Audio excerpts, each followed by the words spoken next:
Welcome to your doom. Sometimes may be good, sometimes may be shit. Ready for the funny?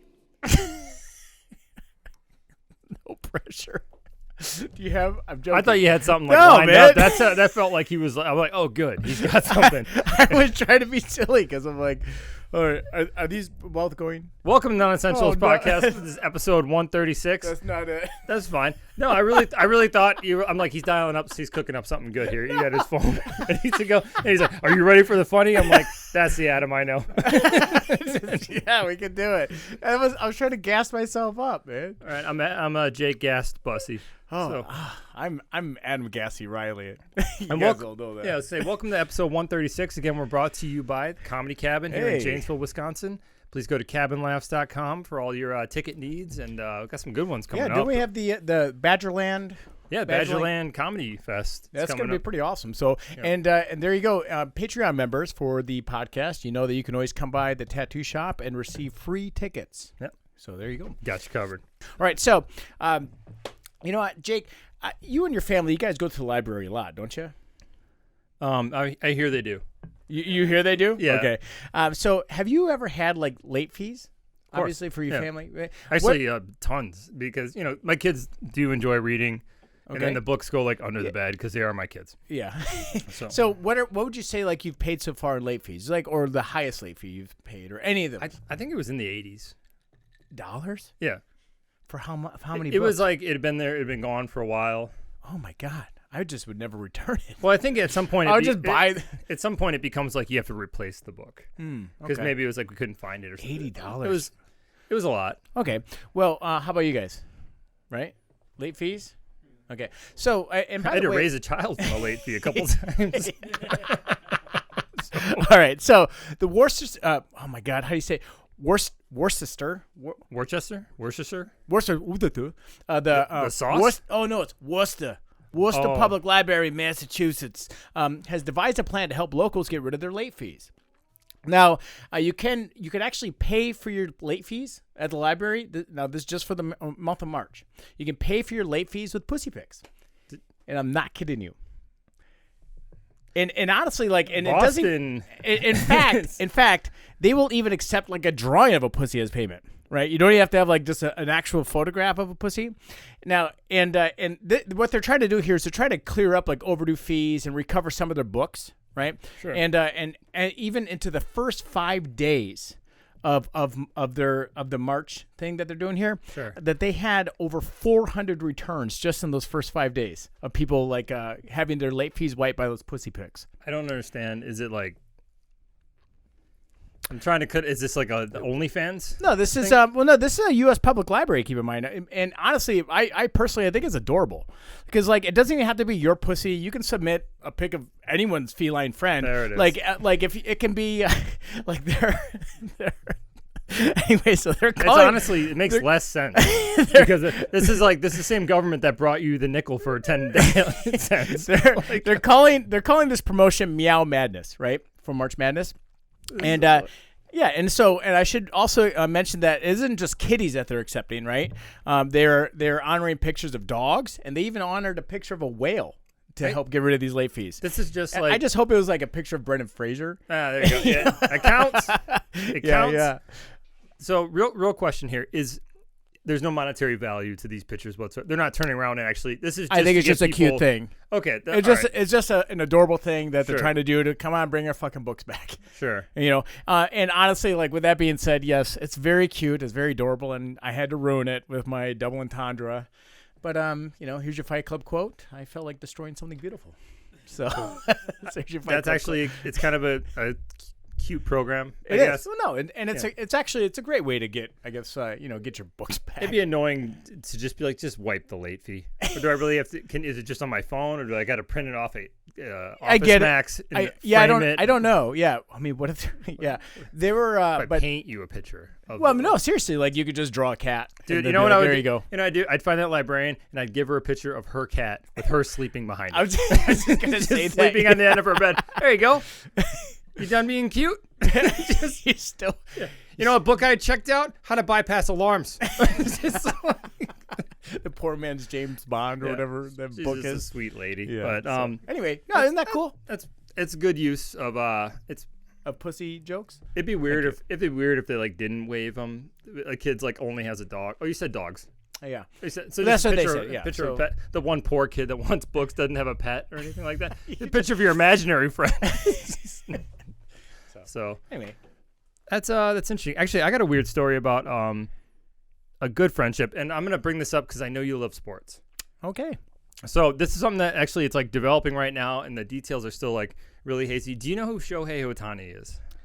Have you ever heard the name? Honestly, that sounds like the name I would come up with if I was hammered and trying to think of a fake name. Okay, well he exists. Okay. So I like the cat is really a big fan of this library story. Yeah. Yeah. Echoing through the studio here. Send a picture of me. Okay. And my pussy. So if you don't know who Shohei Ohtani is, he literally is the best baseball player probably that's ever lived. He's in the Major League Baseball right now. Oh, the big okay. distinction about him is he is a Does he play for the Chicago Bulls or the Blackhawks? Nope, he played for the Angels, Anaheim Angels, and he recently received the largest contract in history. I think it was $700 million to play for the Dodgers. Okay. Now, so he's actually like legitimately one of the home run leaders, Okay. and legitimately one of the best pitchers in the MLB. Is he like on steroids? Nope, he's not. Okay. He apparently is like this perfect person, this perfect individual. I'm right here, dude. Yeah, well, I mean, talk about another guy in front of me. so, but what's always been interesting is this really weird dynamic where he's from Japan. He doesn't speak English, and he's always had this like interpreter that's always at his side interpreting stuff. Well, recently his handler was fired or let go, or a really weird circumstance because apparently he either stole $4.5 million from him, or Shohei Ohtani covered $4.5 million worth of debts from gambling, or Shohei Ohtani himself was gambling $4.5 million worth of debt. And do you remember Pete Rose? The whole thing with Pete Rose not allowing up Baseball Hall of Fame because if you gamble in the sport you're in, you're done. They don't fuck around with that at all. Which is weird because you should be able to vote. You should be able to like bet that you'll do well. Yeah, I think you should be able to bet on yourself, but they've proven whenever they allow any kind of gambling, it gets very easy to fix the game. Sure. It's very, okay. You know, the mob always comes in, they always fix it. What's interesting... You're going to do a certain something in the bottom of this... Exactly. 8th inning. I don't know. But what... 100th inning? What is it? How's it go? I don't know. What came out was basically his interpreter like admitted to paying off a bookie. Okay. And they're in Korea at the time. And basically, he was made available to the ESPN interviewer. So he did a 90-minute interview about it. And then ESPN quickly backtracked everything, said like the interview didn't happen or what he said wasn't relevant. And actually, no, because at first he was saying Shohei Ohtani paid my debts for my gambling problem. And then Shohei's lawyers came out and were like, no, this guy stole $4.5 million from Shohei Ohtani. I mean, all I know about Japanese, when I watch like a Japanese person on TV talking, you could just dub English over them, and it's usually pointing out like it's a Gojira. Yeah, that's no. Oh, we're not gonna laugh at Japanese Godzilla movies. Oh, fuck you guys. So Tony laughed. I think like you're gonna hear about this. This is even though you don't like sports, this is a big like. Just because it's kind of like this fall from grace, and it's literally he's about to be on the Dodgers this season with this giant contract, and it's one of those like, is he not going to be able to play? Are you going to ban the best baseball player in 100 years from playing for the rest of his life? But I mean, you just can't bet on baseball if you're a baseball player. You can bet on soccer, right? That's a good question. I'm just saying it's. I look at it like if you're a professional athlete, there's very clear cut rules. You can't lose your contract because you went to the bar and like threw a quarter in. A bunch of guys in the NFL this year because gambling apps became so accessible on like phones. So it's so easy to be like, I think, they put money down, not realizing they got banned for 6 games, whole season, stuff like that. So there's some interesting language going on around like sports and betting, and I just think this is a fascinating story. To me, I'm like, who would you pay $4.5 million debts for? Would you do it for me? If I had it. I don't think like if I had $100 million, I would. He doesn't have that. Like it's one of those. It's deferred. It's weird, and also he's in California, so like 40 to 50% of it's going to go to like taxes and stuff. Yeah. It's like it's a massive. The only thing I could think was maybe he was like, I was gambling in yen. Like maybe that's the interpreter. I didn't carry the zero. It's like no dollars. What do you mean dollars? Like 345 million yen. That's like a PlayStation 5 right now. That's that's not. You don't want to lose that, but. It's not $4.5 million. So I'll keep everybody abreast. Yeah. I'm wanting to use that word. It's Women's Month, I think, isn't it? So we'll keep you abreast in the situation. I mean, I don't know. There's got to be. Because it's like a high honor culture too. That's the other thing. Yeah. I mean, they're probably like, this is. He's a national hero. Like, I think he bought. Don't quote me, but like, I think he bought like every kid in Japan like a glove. Interesting. You know what I mean? It's like he is their superstar over here right now. You know what'd been like neat is because it's always good to like take something negative and flip it, right? Yeah. So what he should have done is like just like loaded up like all of those like crates and crates of those because you know how they do like resupplies, right? They should have done like just flown over with the Enola Gay and just dropped. Just massive amounts of gloves. No, yeah, gloves. Yeah, no, I get it. Like there you go. See, flip it. I get it. They're Boom, like, flip it. We're even. It's just like they love baseball as much as us. It's like it's the thing. I hope after World War II, like, we were like, the we're still gonna Enola play. Gay. Why does that sound familiar? Yeah. I think the other plane for Nagasaki was Boxcar, something like that. I don't know. Wait. Tony, fact checker. We're gonna throw out all the facts we know about this. Did you know the second bomb wasn't approved? I did know that, not by the president. And that's why, because basically the president found out he dropped the second bomb. And the next day he was like, what? Well, what? And so that's why now it always has to go through the president. They're like, we need a fucking bill right now. But I think because the military was like, all right, we dropped bombs. Yeah. We got to do the first one. We popped the cherry. Yeah, I get it. So there we go. You had a hammer show up with 2 nails. I don't know what to tell you. It's just like... Oh man. Okay. Gloves. Anyway, get us out of this. Gloves fixed it. Get us out of the Enola. Ariana Grande. Actually, Ariana Grande. We're all familiar with the singer Ariana Grande. Recently divorced from her ex-husband Dalton Gomez. And let me get your honest. Now, was he like why'd they get divorced? Because is he a fat man acting like a little boy? We're back in it. All right. Okay. Maybe it was because he was Enola Gay. So I think it was COVID actually that broke him up. They actually had to like look at each other in quarantine. They're like, this is irreconcilable. I cannot say. You can't see Warsher. Those kind of differences. All right. So he was awarded $1.5 million in the divorce, and to me, that don't seem like enough. I mean, how good? He should be at least able to sing one song of hers. Oh yeah, you know what I mean? Like, he gets one song. Like one of those. Like, listen, if you can hit if you can hit a decent pitch, not perfect, but a decent pitch. Yeah. On you pick the song by her. And then you get more money. money. Well, that's what I'm getting at. Is that I'm saying, like, he didn't fucking sing any of those songs. He didn't write them. You know what I mean? So why should he get shit? Right, but I have examples of, like, other... Here's the thing, and this is, like, I'm not crying sexist, but I am crying sexist a little bit. He does get the proceeds sales from their house, which is in L.A., which is a lot of money. But I will say this. So, according to her net worth, she's worth $240 million supposedly, and she apparently makes $20 to $30 million per year. Yeah. I mean, it's kind of funny that he only got 1.5. That's what I'm saying. But but at the same time, it's like, I don't know. For me, it's like, whatever, take their gender out of it. I mean, it doesn't fucking matter. Like, he didn't earn that money. Sure. And I hate that shit. Like, I'm used to this lifestyle, listen, so you better give it to me. I'm it's just like, saying, well, then fucking, like, start fucking eating ramen noodles, bitch. You know what I mean? Yeah, but I'm also into fair treatment of both sexes. And this is like the thing where it's like, how is that fair for him? All right, Madonna had to pay $92 million to Guy Ritchie. That's to weird to me. She's a pop star. That's Ariana also Grande weird. doesn't need. She should give him a shit ton of money. She's gonna be famous until she's dead. She's gonna be Madonna's baked potato ass on the stage, crawling around, trying to look sexual when she's 70 on whatever TikTok is in the future. You know, and he's gonna just still be a realtor. You know, in a market where they just rug pulled every realtor that can. You hear about that where they can't. Basically, who's the big firm? Their stock was falling massively, where basically like realtors don't get like a listing cost anymore. Now the buyer itself has to pay for the 6%. What? For the I don't have enough details going. Maybe on a break I'll look into this. But basically, you know how like the dealer, the 3% on realtor on both sides, they split the 6%. Yeah, it sounds like That's now no longer going to be factored into, I don't know if it was loans or something. So the actual like seller or the buyer has to cover this, and it's just going to result in like real estate brokers getting fucked bad. I think it's gonna result in for sale by owner. That's what I'm saying. You know what I mean? Which is also them. I can upload my house to Zillow. Yeah. You know? So he lost his job. He lost Ariana Grande, and he got $1.2 million, which is essentially like a trailer in California. I don't know. So, is it weird that I'm like, you know what?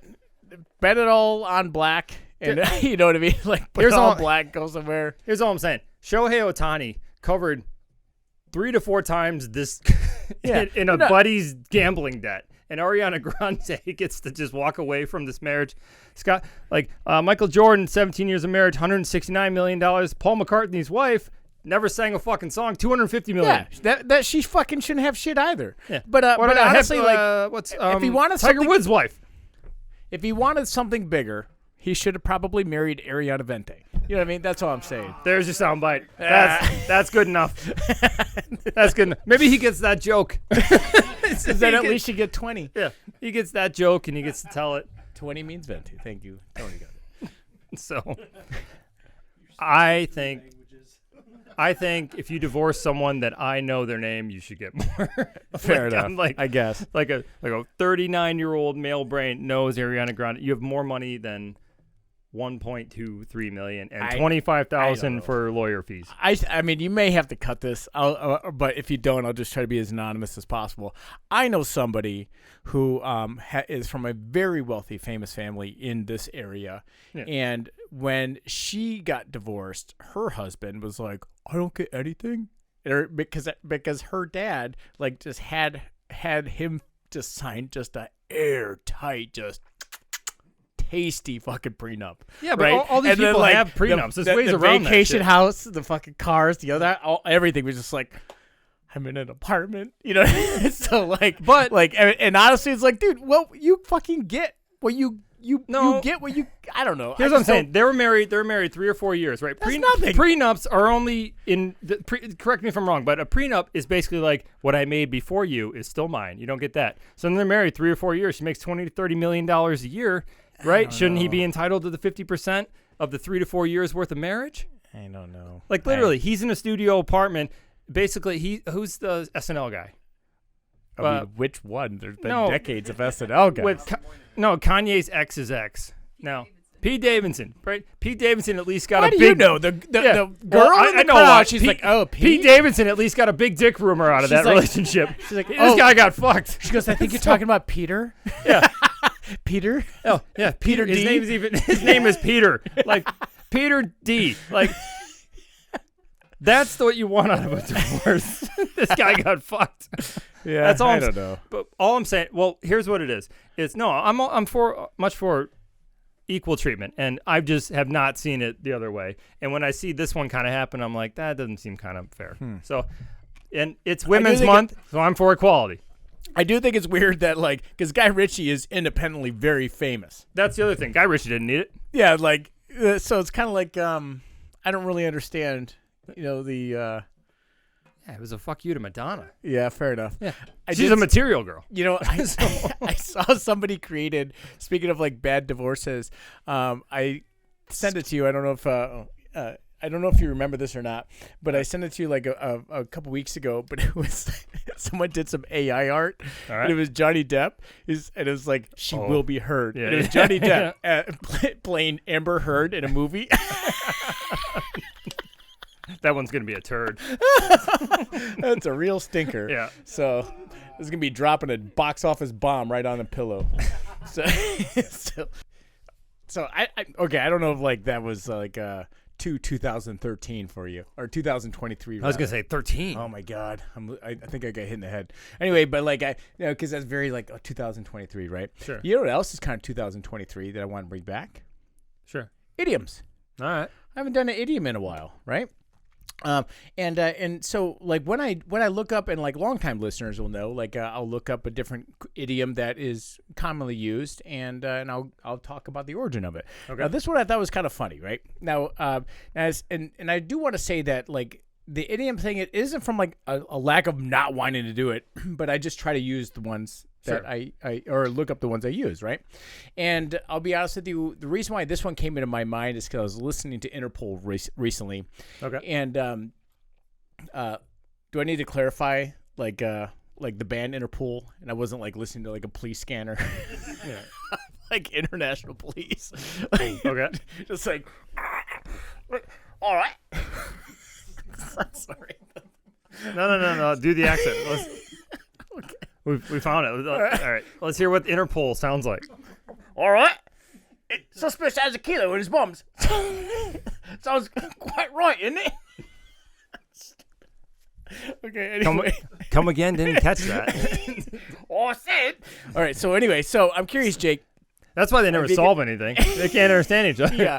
Oh, man, I saw a meme one time. It was like, it was, do you think when British people get home, are they excited to not have to do the accent anymore?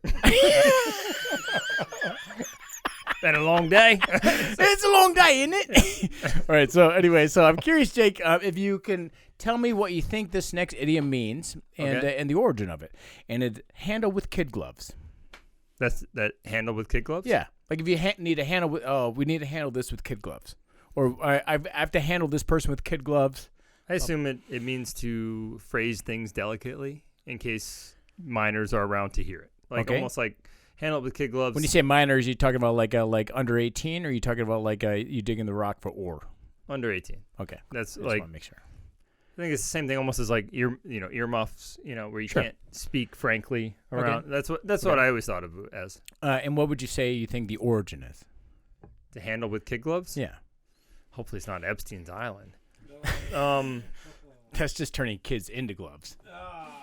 I mean, honestly, the dark origins is probably something like the factories in 1900 where the small hands could get in between the gears. Something like that. Snowpiercer? Yeah. Remember that movie? Yeah. Handled with kid gloves is more of like a smaller wrench. That's what they meant. So I'm going to tell you, it means to handle or treat something with kid gloves is to do or with like take special consideration or use a tactful manner, often due to perceived sensitivity.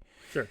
Now, I do want to say when I've always heard, and I've used them, like, I got to handle this with kid gloves or whatnot. I've used this a lot, and I thought that it was interesting to look it up. I always thought it was like a boxing reference or something, like kids boxing gloves. I don't immediately think everything's about beating children, but I'm saying like when kids like box each other, like for sparring partners, like they use like maybe heavier like padded gloves so they don't get CTE until they're older in life. Okay. But that's what I always kind of assumed, right? But here's the origin. Some of the finest leather gloves were made from kiddish or kid leather, made from the hide of young goats, called a kid. Oh my God, kid leather got me real worried. So yeah, I'm like, kid leather. That's back to Epstein. Yeah. So anyway, That's a veal problem.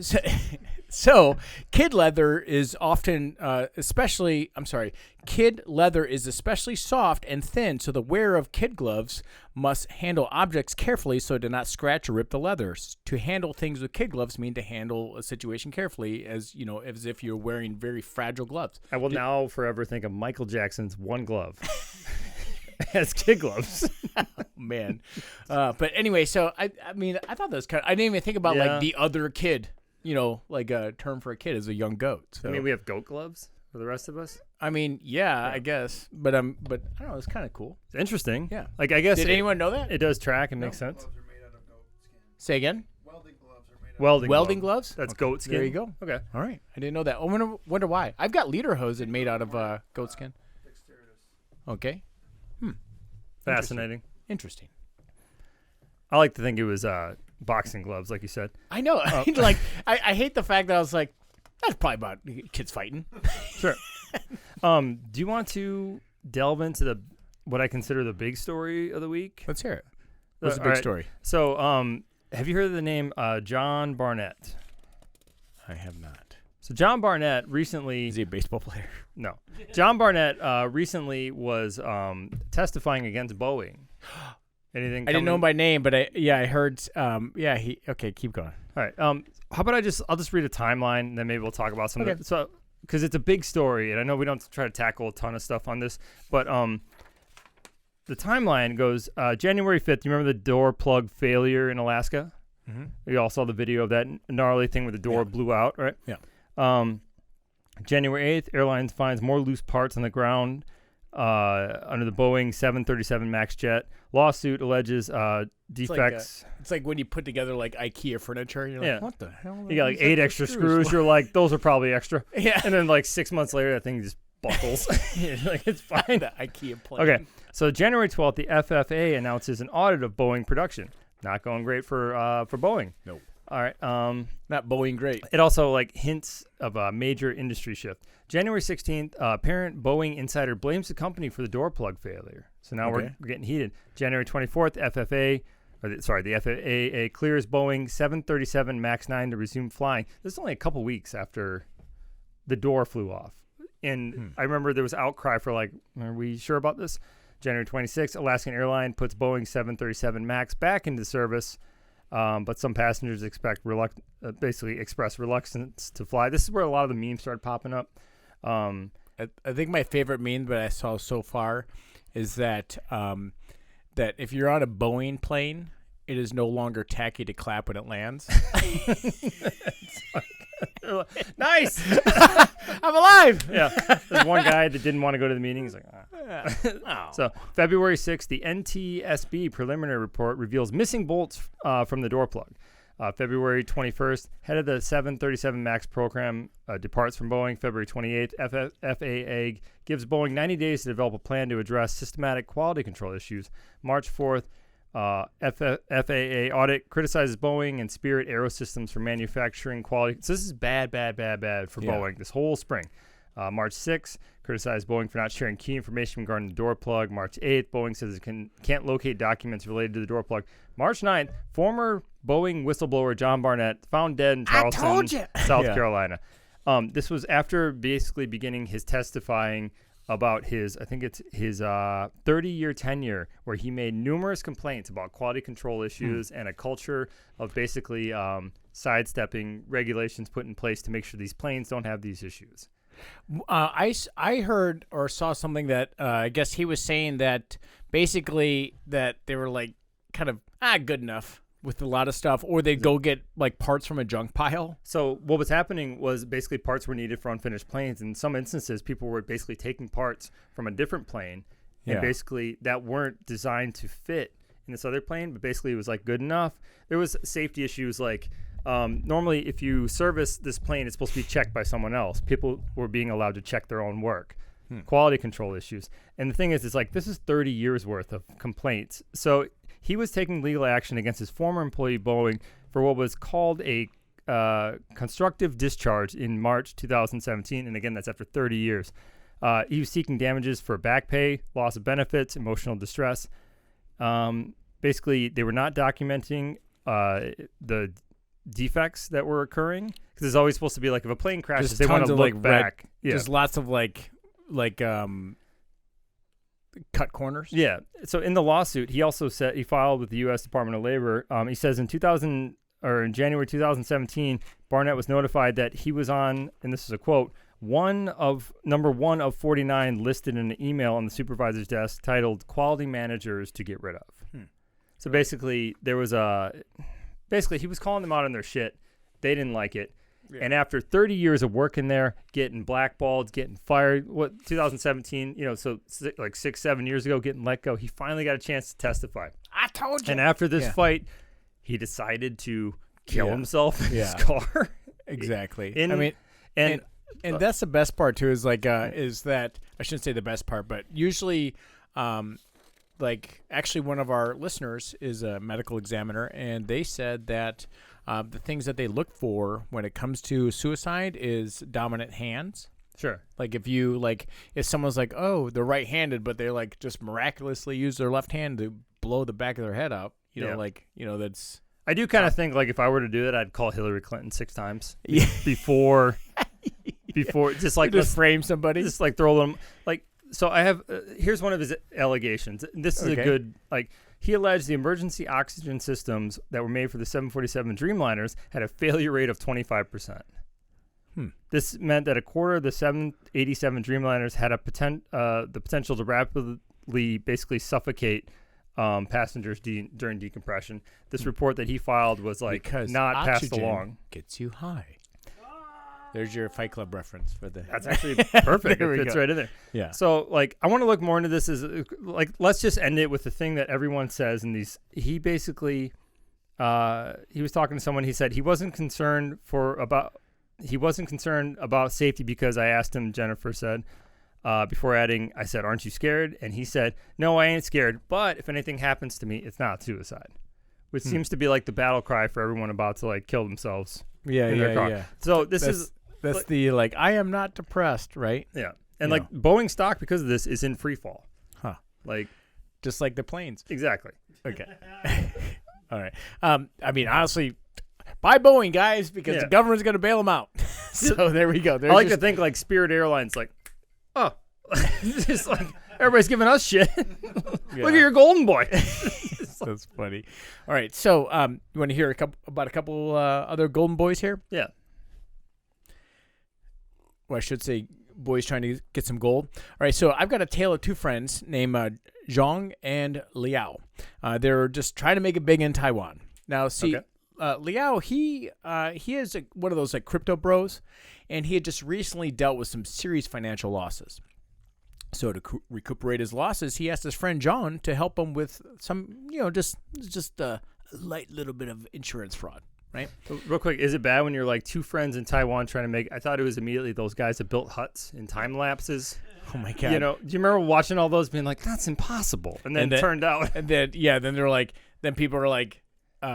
Those are tractor they didn't do it. There was a whole team of guys making us feel like shit. A couple of us went in the backyard and like I could do that. You get a 6-foot hole in the back. Yeah, like that's when you're like you get like 2 hours in and you got like 6 inches of soil. You're like digging's hard. Yeah, this sucks. All right, so I'm sorry. That's where I went. That's okay. Anyway, two different dudes. I mean, we've all laid awake at 2 a.m. watching that shit. So like I think it's relatable. All right, so. Now, anyway, hurt my back watching that once. Just laying on the couch in the wrong position. Oh, okay. I was like, were you out there digging? No. I was like, that looks heavy. Anyways, so crypto bros. Okay, so anyway, so he wanted to recuperate some losses. Mm-hmm. So he, recruited his buddies. Like, hey, let's do a little, finagle some insurance money, right? Of course. So all Zhang would have to do is take out just a couple of expensive policies, the regular rigmarole. And say that he went on a chilly motorcycle ride in January in Taiwan, right?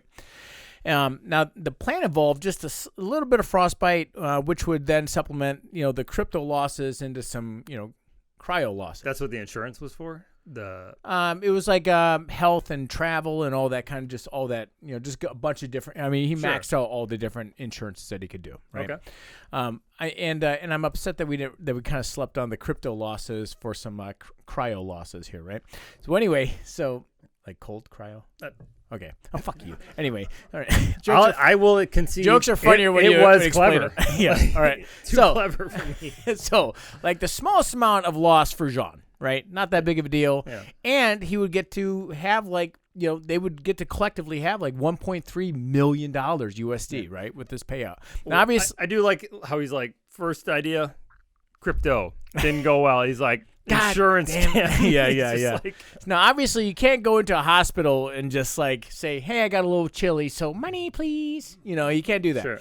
They had to sell it. Okay. And I mean, like, really sell it. All right.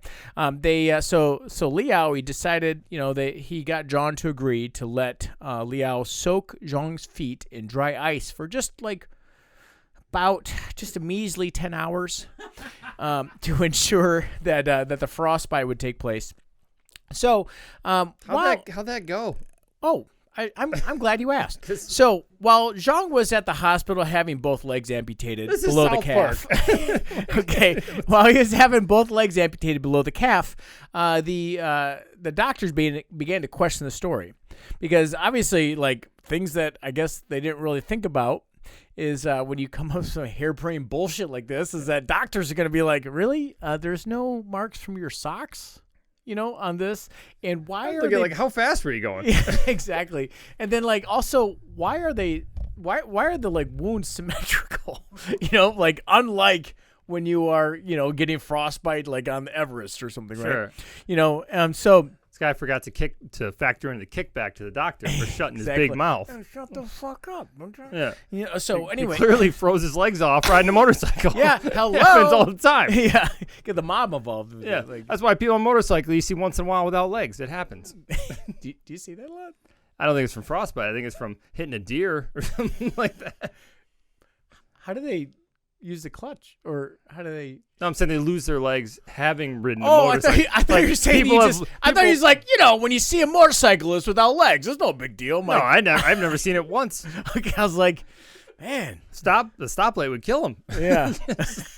Poof. I mean, yeah. All right, I'm sidetracking. So No, he it's okay. froze his legs off. Yeah. So now, okay. So anyway, so obviously, because in nature, when you get frostbite, is not like there's two perfect lines of frostbite. Sure. But so now, if you're anything like me, and you will have your own questions about the frostbite plot. But I think it's best answered with a quote that I found. And it says, as Taiwan is a subtropical region, cases of severe frostbite requiring amputation are unheard of due to the natural climatic. Oh my God. Why didn't they just road rash him up? Yeah, it's a better idea. Yeah. But like actually have him wipe out on a motorcycle. Exactly. Yeah. But anyway, now when I said like a chilly January night, I want to be a little bit more specific. It was 42 degrees Fahrenheit in Taiwan. So, and as a Wisconsinite, I think we can all agree, and all the members here in the audience, we're in Wisconsin during the winter, and 42 degrees in January. That's like t-shirt. That's sandals, like that's certainly rake in the yard. Yeah. So anyway, an investigation was opened up, and they found that when they searched the house, they found the plastic bucket used to freeze John's feet. You didn't even get rid of it. Yeah. They found insurance documents. They found a box of dry ice. They found 8 mobile phones and a tablet computer, which I don't know why they would mention that. Oh. But I'm assuming crypto mining. Yeah, that's what I was thinking. Yeah, so that's what. I don't think Taiwan it might actually be illegal. I have just no because I know idea. it's an energy thing. But okay, go ahead. No, it's a harebrained scheme. This feels like Trailer Park Boys. Like it feels like a scheme. Is the right? You kept a box of dry ice. Yeah, I don't even know where he'd get that. I don't know. I think if you offered me $1.3 million to tell you where I could get some dry ice, I wouldn't know without Googling it. So sure. And I feel like this is the kind of scheme you come up with when you're desperate and maybe drunk and like watching Judgment Day, Terminator 2. Yeah. You don't remember when? Oh yeah, like he wiped out into the liquid nitrogen. He's like, and he's just like breaking his legs off trying to walk. Sure. So anyway, I do want to say I almost forgot to mention this. Okay. Is that Liao being the good kind of friend, that would convince you to have both your legs amputated for $1.3 million, which... And again, not to point out the strangeness of not covering a lot. $4.5 million of gambling debt. Yeah. But Dude, this buddy lost 2 legs. Dude, if he would have married and divorced Ariana Grande, he'd have both legs and more money, right? Yeah. I mean, seriously. It's so simple. So anyway, so he also tricked his friend. Liao tricked John into signing a document that would have resulted in John paying Liao $800,000. Oh, so this was a bubbles. Like this guy, this is a guy taking advantage of. This is love on the spectrum. You think? This is friendship on the spectrum. Fair. I mean, I don't know. It seems like a one-sided friendship. It seems kind of like John was like, this is like a pinky in the brain. Like this, all that's what going are we on going here. to do tonight, brain? Same thing we do every night, Pinky. Cut your fucking legs off. Well, all right. But honestly, like with friends like that, who needs enemies, right? That's true. I just hope that after this is all said and done, that John finally realizes that he needs to give Liao like the cold shoulder. So is that too soon? It's not too soon, right? I liked it. It was good. Thank It was you. clever. All right. It was clever. Thank you. All right, so I think normally when we take a break, I try to do some sort of like seamless, Just smooth thing. it over. Yeah. But I'm gonna just like brick wall you guys and tell you, we just did a refill potty break, and there were like 7 or 8 Ariana Grande songs played, and I am proud to announce that I did not know any of them. I didn't know any of them either. I thought for a fact, I'd be like, Oh yeah, I've heard that at the because I know like Taylor Swift songs because like they play at the fucking gym, or whatever, or play in my earphones when I'm taking a bath. I was gonna when I'm putting my toe in the little faucet, but anyway, but no but I'm the problem. Yeah, it's me. Hi. So anyway, but like I did not know a single Ariana Grande song. I don't think anyone in this room did. And well the girl did. She's like, yeah. It all sounded like ending credits to movies I don't watch. That's what I heard. Yeah. How would you know if you don't watch them? The Bourne Identity, all their ending music was terrible. I just remember that from like being an usher in a movie theater years ago. I used to like let that whole thing play because I couldn't listen to it again. It was like Moby songs, stuff like that. And then they made like 4 more of them. Going to the south side. All right, let's hear it. You got a catfish? Yeah, I do have a catfish. Right, let's go right into a catfish. And do you want to do a quick catfish recap? Okay, so what Jake is about to do is a game that we love to play here. And he's going to read off 3 headlines, news headlines. One of them is real. 2 of them are fake. And we, as listeners, need to decide which one is the real one. Ready? I am. All right, number 1. Billy the lost goat was found in the grocery store by the lamb. Number 2, Randy the guinea pig breaks into a female enclosure and impregnates 100 females. See if you can guess the theme. You said Brandy? Randy. Oh, Randy. Oh, Randy. Now, is this a Billy joke? the goat. Okay, Billy the goat, and then Randy was very Randy? Yeah. Okay. I get it. Very clever. Eric the elephant. How's that working out for you? It's great. There's a third Fight Club reference for you. Eric the elephant is being held for murder in Mumbai after his 3rd deadly rampage. Okay, so Jake is referencing. Okay, wait. What are you guys thinking right now? Only one's real. Yep. Only one's so real. either Billy the goat, Randy the guinea pig, or Eric the elephant, because elephants don't have great alliteration names. Guinea pig's the real one. Guinea pig. So that's 2, 3. We got a 3. Okay, so I'm gonna go. I'm gonna tell you. Here's my breakdown.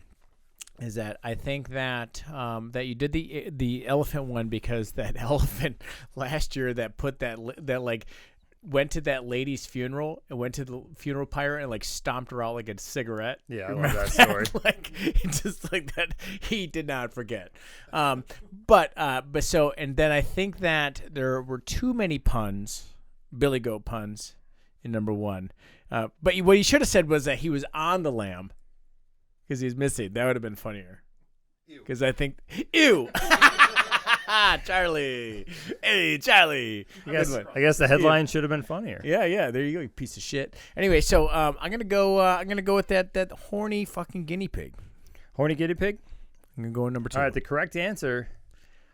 Randy the guinea pig had quite a day. Yeah. This happened at basically a college facility where basically the barriers broke down, separating the males and females, and one was found to have snuck past the guards, and I don't know if guinea pigs have rocks, but they were off. Dude, that guinea pig's balls were empty. Yeah.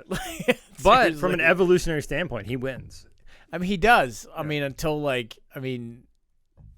the guinea pigs have guinea pig babies. I mean, it's going to be like that. What's that? We talked about that. What's that documentary? Our Father. Our Father. Our Father on Netflix is a great documentary. You guys know about this? Our Father, yeah, it's on Netflix, and this basically the fast version is that women were going to an insemination clinic to have sperm put in them, whether if it's their husband or just whatever, right? Well, like donor ones, and he just and then the doctor's like, or me, yeah, mine. And so the doctor just kept like throwing loads into this chick's eggs, and like he had like how many kids? It was I think it was over 100. Over 100 of his children in this area. They basically found out by 23andMe came out, and they started taking a test, and you got 3,000 cousins. It's like the horrific. I was joking. It's like he was like a reverse serial killer. He was like dragging people into this world.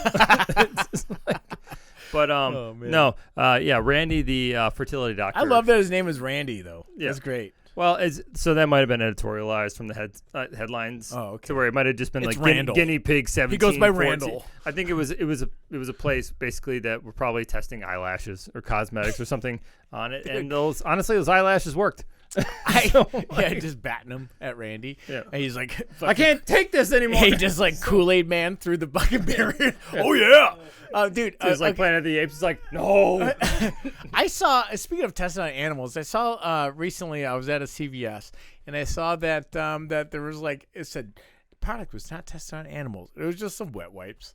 It's like they test them. How do they know they work? Yeah, it's like honestly, it's like you could test them on me. Test them on the unhoused, or whatever you call them. Now. Like I mean, like if you're like, how do they work? Like, yeah, don't test like I don't know pepper spray on animals. Like, but like you can test them on the unhoused too. Like Yeah, honestly, they're there to make money. Yeah, fair enough. All right, what else you got, buddy? Me? Oh, personally, I got a story here from Canada.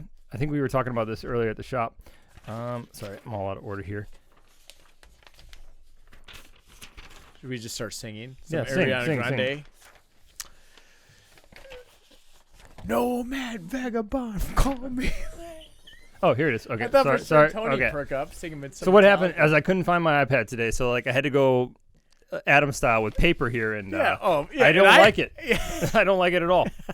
All right. This is like from Ren and Stimpy. Remember that? How'd you feel about that, Mr. Horse? Well, no, sir, I didn't like it. All right, so a Canadian art teacher was basically being accused of using children as a sweatshop, which is a bit of a hyperbole, not essentially a sweatshop, but a Montreal area Westwood junior high school art teacher, Mario Perron, is accused of selling his students' artwork. Basically, he had a website, and since then, it's been taken down. Did the kids get profit? No, because they didn't know they were doing it. So that's actually the part where it's like, I could honestly see this working to where it's like, if you were to get the kids' consent, and basically here I got pays for the pizza party. Dude, I got pictures of it, and it's. Oh, like, you have pictures of the art? Sucks. Oh, Like, does it? I'm sorry, but I'm like, dude, I've literally seen art like this in museums. I've seen. I can tell you right now, we have a friend who dated a woman who has a fucking art degree, a master's in art, and her art is not this good. It's like where the adult learns to paint not, like the child. I'm not even trying to be funny. Yeah. And I wish she was a listener so I could see, like, you fucking untalented piece of shit. So basically what he did, and I don't really understand this, but he took the children's artwork and he put it online on, like, coffee mugs and... Yeah, and it's $151. That's the thing. And it's just for, like, posters and stuff. What's the website you can do? It's like Redbubble. Yeah. Like Redbubble. Anyone can do this. Put your artwork on, like, coffee mugs and shirts and stuff like that. But I guess if you see an opportunity to make a profit, Joel... Oh my God! Say this guy's say this guy's last name for me. It's French. Joel Canadian. Yeah.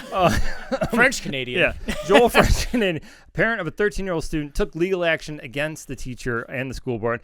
So it says here, outraged parents in Canada are claiming that an art teacher has taken their child's assignments and listed them on sale. So how do they without their permission? Does it say how it got found out? Like someone wanted to go buy a mug? Like, oh, that's my skeleton. I guess, I mean, like, I'm not a child nowadays, but I imagine I would Google my teacher in case she was like a Rachel Dolezal who had an OnlyFans, that we found out about last week. Like, honestly, I hope you guys find out that Jake has an OnlyFans. just him, like, fine. He lip syncs Ariana Grande with his south mouth. It'd be fun. Like, I have an OnlyFans and I don't allow subscribers. It's just for me. It's a romantic gift I'm building for my wife. He is the OnlyFan. Like, yeah. One day, it's going to be an anniversary present. It's going to be a 20-year anniversary gift. It's going to be a journal, a daily blog with photos and videos. Yeah, there's like no gray hairs on this butthole. Yeah. So basically, Joel Canadian took legal action against the teacher, and the Lester B. Pearson, Lester shouldn't be allowed school board. No. And basically, when they learned of what our teacher was doing, his first name is Mo. Yeah, the legal notice he sent. The legal notice he sent to the school seeking $350,000 Canadian dollars, nearly $260,000 American. And Toonies, man. Yeah, for violating the Canada's copyright. And this is like, you're being as disgusting as a teacher. No one is making that level of profit off your child's terrible drawing. I do get that like some lines were crossed here. Yeah. But someone just wanted to flush out the Redbubble account. That's all this was. Fair enough. But like, I'm just. Should we get one of these mugs? I was thinking that, but it's so much money. No, it's not. The artwork's right here. I can get this for like $12. I can just I can do what he did, and I can print it on a mug. Oh, I thought it said $40. No, I will take this picture and I will just print it on a mug. I will basically be this. Dude, I hope he gets sued by fucking Joel French Canada, or Canadian, or whatever. It's like it's spreading. My child's genius is being taken advantage of. Yeah. Oh man, there you go. Honestly, here's your movie recommendation, and we've talked about it in the past, but watch Art School Confidential. Oh, that is a good one. That movie is so funny, but it's so bizarre and it's so weird and so unique, but it's so good. If you watch Art School Confidential, you will like hate museums sometimes. You know, like I like to go to them, but sometimes I'm like, are you fucking kidding me? Yeah, like man. I could put a pen up my ass and squat over a piece of paper for 8 minutes and do that. Well, yeah. Have you heard the I've conspiracy done theory? it. Okay. Have you heard the conspiracy theory about Jackson Pollock? Oh, wasn't he like a CIA? Yeah, basically it was this conspiracy. Obviously not. It'd never be, validated. But basically it was. Yes, he was an artist. Yes, he created these things. But he was also a drunk. He's a known drunk. He was like piece of shit. He was basically like, what I need to do is get drunk to create art. I gotta tell you, I like to do flicking art. cigarette If I butts try to at- do art while drinking, it's not better art, generally. But basically, at the time period, the CIA apparently stepped in, purchased this art for insane prices, basically raising the caliber of the American artist into a level of things you can't understand. And if you don't get it, then you just don't understand. Yeah. And this was just solely to drive the Russian artist that was striving for realism insane. I think it's super funny. Yeah. Because honestly, like, if you could just bang out, just like, because you've seen those like wall-sized portraits where they just use a pencil or charcoal, and it looks like an actual photograph. The amount of talent that takes, and then that thing will sell for $500, and then you have some dog shit selling for millions and millions and millions of dollars, and you're just like, I'm not ready. I don't want to throw the baby out with the bathwater. Because I will say, like, there is some modern art that is modern art for a purpose. But I will say, if you want a great example of this, look up a movie called Who the Fuck is Jackson Pollock Anyways? Oh, yeah. It is about a Canadian truck driver lady who buys a $5 large canvas at a antique store to throw darts at it to cheer her friend up who had surgery. The friend's grandson happened to be an art major. He's like, this looks like a Pollock. Takes it to his professor, and the professor's like, does look like a Pollock. They take it to so-and-so, It gets up to the upper echelon of the art world, and the Jackson Pollock art critics sit in front of it, and they're like, it's not Jackson Pollock. Sorry, I know Jackson. Because that's not him. Yeah, it's like you need It's like JP. What's it? Is it a patronage? You need like a story of how this got from the artist to here. So she made up a bullshit one, and they rejected her. And this lady had been scorned for like 10 years in the art world. And so then she did something brilliant. I didn't know existed, but she hired a forensic investigator that matched Jackson Pollock's fucking thumbprint and the chemical composition of the paint from the painting to the floor in his studio. It is definitely a Jackson Pollock painting. So like now his thumbprint is on the fucking canvas. Now the art world, the critiques, the art connoisseurs, the critics, they won't acknowledge that they were wrong. Yeah. So I think at one point she was offered $10 million for this $5 painting, and she's a stubborn old broad, so she refused it. So, like, it's a great, like, what do you call it, a sonar ping? Yeah. It's a great sonar ping for what modern art is, what the world of it, what it is. It's it's galleries. Why do you think the artist has to die first? So you don't have to fucking pay him. Yeah. You come across this artist that was insane and tortured himself every day making 6-7 paintings. They find a barn full of this shit and they call it genius and they sell it one at a time to companies that need to hide money so they don't have to pay taxes on it. Like, I'm sorry, this is like modern art is Breaking Bad. So, all right, anyways. Okay. Done. All right, you done? Yeah, I'm done. I get heated about this because I'm sitting here like, honestly, this ain't that bad. You should put it up for YouTube viewers. Yeah. Joey Canada, he just knows something going to the moon when he sees it. Yeah. He's in there on Shiba Inu and Bitcoin. All right. You want to end on catfish? Yeah, let's do it. All right, let's end on catfish. No, let's talk more about art. I'm fine with it, honestly. I'm getting hot between the ears. Like, it's good. I mean, it is pretty silly. And honestly, like I said, we could all take do a Pollock painting right now, you know. But like, you don't think so? Listen. If you can get drunk and kill a teenager driving, you can do a Pollock. You can do a Pollock painting. I think 2 teenagers, right? Yeah. All right. So anyway, same rules apply for the catfish. One real one, 2 fake. And let's see if you can guess the theme. Number 1, man dressed as a fake crossing guard arrested after causing a vehicle pileup. Number two, man banned from Disney World after handing out balloons while wearing homemade Daffy Duck costume. Number 3, man jailed in Turkey for 20 days just because he looked gay. Okay, so for one, you have cross-dressing Okay. I guess. Daffy Don't. And all right. Yeah. And looking pretty daffy. Yeah, like not your turkey. All right. Okay. More grease than turkey. For I'm gonna go with number 2 because that actually sounds like I know Disney World has very strict, like if you mess around, they pass your picture around. They do ban for life stuff all the time. So I'm gonna go with number 2. I got a number 1, and the background is that a 2 and a 3. All right. Yeah, Let me read them again. All right. Votes are casted. So, number 1. Man dressed as fake crossing guard arrested after causing a vehicle pileup. Okay. Number 2. Man banned from Disney World for handing out balloons while wearing a homemade Daffy Duck costume. Number 3. Man jailed in Turkey for 20 days just because he looked gay. Yeah, I'm going to go with number 2, not cross-dresser gets tailpiped. Okay. All right. I just want to tell you this, like something that, and I don't have the exact facts in here, but the person who voiced Minnie and the person who voiced Mickey ended up getting married. I think in like 1991 or something. Oh, dude, like can you imagine being like next to their honeymoon suite, like, gosh, yeah. Oh, I pooped from there. Not today. You don't. All right. Anyway, all right. So this happened. Is it Goofy in there? Watch out for that last hole. It's a willow. All right. So anyway, this actually happened in July 2023. Miguel Alvaro, a Portuguese tourist visiting Istanbul, recounts being arrested by Turkish police for appearing gay and detained for 20 days. He sought directions from police officers and was abruptly surrounded and arrested by up to 8 officers.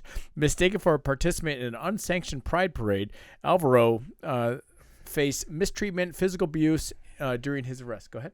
So he was not gay. No, he wasn't. He just looked. I can't go to Turkey. I just found out I can't visit Istanbul because it was once Constantinople. Yeah. Oh well, I think that was it. The Giant. Was it? Who sings that song? Maybe they liked it better that gay. Sorry. No. Who sings that song? They, Somebody says it's for the Turks. yeah. Who sings that song? They might be Giants or something. That sounds. Tony, fact checker. Oh my God, you're failing. It was Ariana Grande that beat because, you know. All right. So anyway, despite his innocence, he endured grim conditions in police custody and immigration detention centers. Alvaro warns others, especially the LGBTQ individuals, about the challenges of holidaying in Turkey, where LGBTQ rights are increasingly restricted and pride events have been banned since 2015, while at least 149 people have been detained during pride celebrations. And I'm going to be honest with you, like, I think you should put this guy's picture up. Yeah. Like, he just looks like a regular dude who showers. You know, like, honestly, like he looks like if it was 2006, you'd be like, he's metro. You know, do you remember that? Remember the term metrosexual? It was like, it was like, hey, you wear cologne and wash your balls. Like, you're metrosexual. Like, I just don't want to smell like shit. Can I just, from the outside looking in, if in Turkey they sent all gay guys to jail, how fun is jail? Hell yeah, dude. It's fucking disco balls. What are you doing out here, dude? just go have fun. What's that place? That's jail. It's just a remix of like Istanbul. Maybe they liked it better that way. Oh, man. Oh.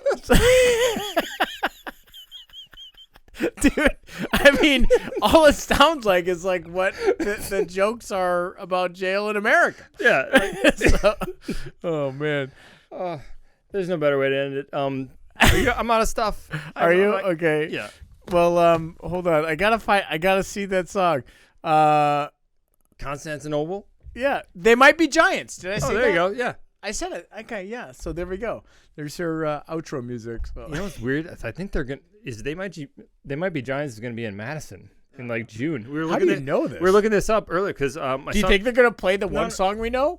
Oh, I mean, I already know. We know what that's about. I was gonna say I know way more songs by They Might Be Giants than I do Ariana Grande. Yeah. No, I was looking up because how much do you think my They son Might wants Be Giants' ex-wife got?